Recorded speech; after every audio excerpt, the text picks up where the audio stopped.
राधानंदन कर्ण के परास्त हो जाने के पश्चात दुर्योधन आदि कौरव योद्धा अपनी अपनी सेना के साथ धीरे धीरे पांडुनंदन अर्जुन की ओर बढ़ आए।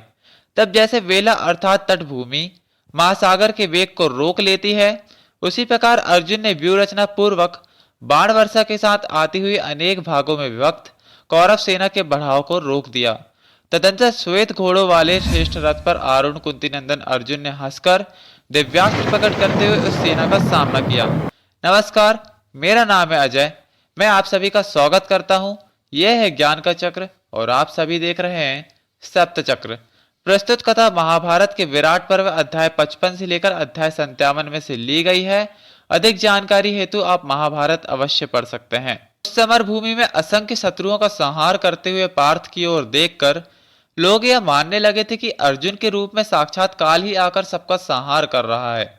फिर विराट कुमार उत्तर ने अर्जुन से कहा, जिष्णु, मुझ सारथी के साथ सुंदर रथ पर बैठे हुए आप किस सेना की ओर जाना चाहते हैं? आप जहां के लिए आज्ञा दें वहीं आपके साथ चलूं। अर्जुन बोले, उत्तर, जिनके लाल लाल घोड़े हैं, जिन शुभ स्वरूप महापुरुष को तुम बाघंबर पहने देख रहे हो, जो अपने रथ पर नीले रंग की पताका फहराकर बैठे हुए हैं, वह कृपाचार्य जी हैं और वही है उनकी श्रेष्ठ सेना है। मुझे इसी सेना के पास ले चलो। मैं इन दृढ़ धनुष वाले कृपाचार्य जी को शीघ्र अस्त्र चलाने की कला दिखाऊंगा। इसी समय देवताओं सहित इंद्र विमान पर बैठकर विश्वदेव, अश्विनी कुमार तथा मारुत गणों के साथ वहां आए, जहां परस्पर शत्रुता रखने वाले दो दलों का भयंकर संघर्ष छिड़ा हुआ था।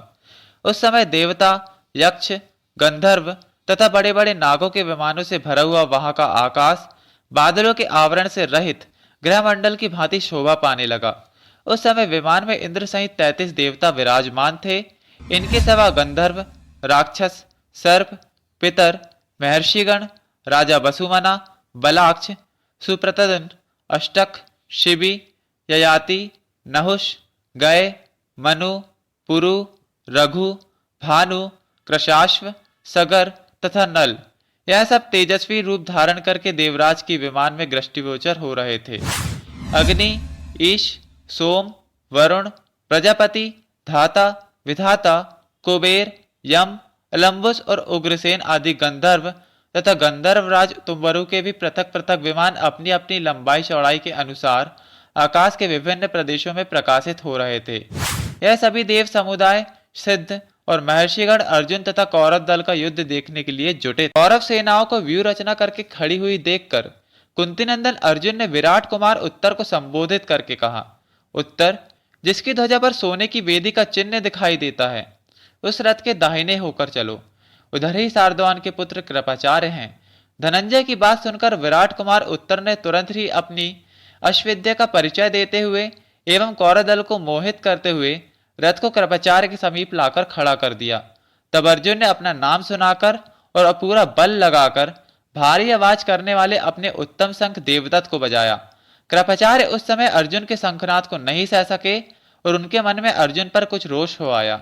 इसलिए युद्ध के अभिलाषी होकर महापराक्रमी महारथी ने अपना शंख लेकर उसे बड़े जोर से फूंका। तदंतर कृपाचार्य ने मर्म स्थान को विदीर्ण कर देने वाले 10 तीखे बाणों द्वारा शत्रु वीरों के संहारक कुंतीनंदन अर्जुन को तुरंत बींध डाला। तब अर्जुन ने भी अपने विश्वविख्यात उत्तम आयुध गांडीव को कान तक खींचकर बहुत से मर्मभेदी नाराज छोड़े, किंतु नाराजों को अपने पास आने से पहले ही कृपाचार्य ने तीखे बाण मारकर उनके सैकड़ों और हजारों टुकड़े कर डाले।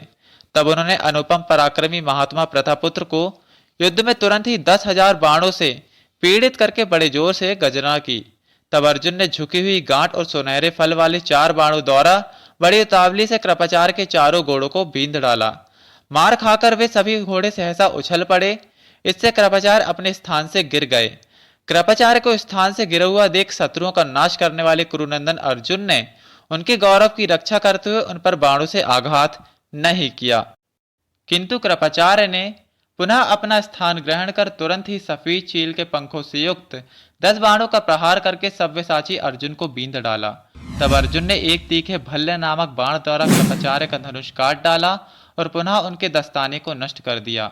उसके बाद पार्थ ने मर्म भेदी तीखे बाणों द्वारा उनके कवच को भी छिन्न भिन्न कर दिया, किंतु उनके शरीर को तनिक भी कष्ट नहीं पहुंचाया।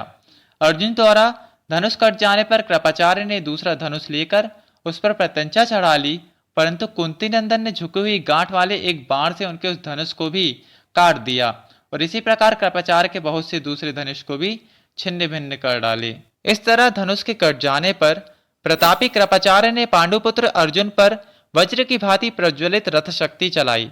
तब अर्जुन ने उस स्वर्ण भूषित शक्ति को 10 बाण मारकर आकाश में ही काट डाला और वह पृथ्वी पर गिर पड़ी।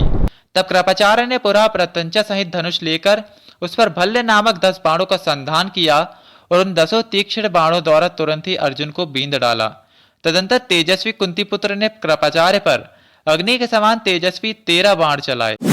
एक बाण से उनके रथ का धुरा काटकर 4 बाणों से चारों घोड़े मार डाले और छठे बाण से रथ के सारथी का सिर धड़ से अलग कर दिया।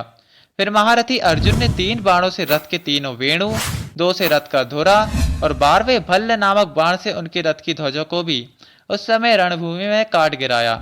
इसके बाद 13वें बाण द्वारा कृपाचार्य की छाती में चोट पहुंचाई। इसके पश्चात कृपाचार्य हाथ में गदा लिए रथ से कूद पड़े और तुरंत ही उसे अर्जुन पर दे मारा, परंतु वह कृपाचार्य द्वारा चलाई हुई भारी गदा अर्जुन के बाणों से प्रेरित हो उल्टी लौट आई। इतने में ही वे नरश्रेष्ठ सैनिक कुंतीपुत्र धनंजय से डरकर रथहीन कृपाचार्य को बड़े वेग से हटा ले गए। मैं आपको पुनः बता दूं, यह कथा महाभारत के विराट पर्व अध्याय 55 से लेकर अध्याय 57 में से ली गई है और यह कथा आपके सामने संक्षिप्त रूप से प्रस्तुत की गई है। अधिक जानकारी हेतु आप महाभारत पढ़ सकते हैं। ईश्वर का सानिध्य आप सभी के साथ बना रहे। नमस्कार।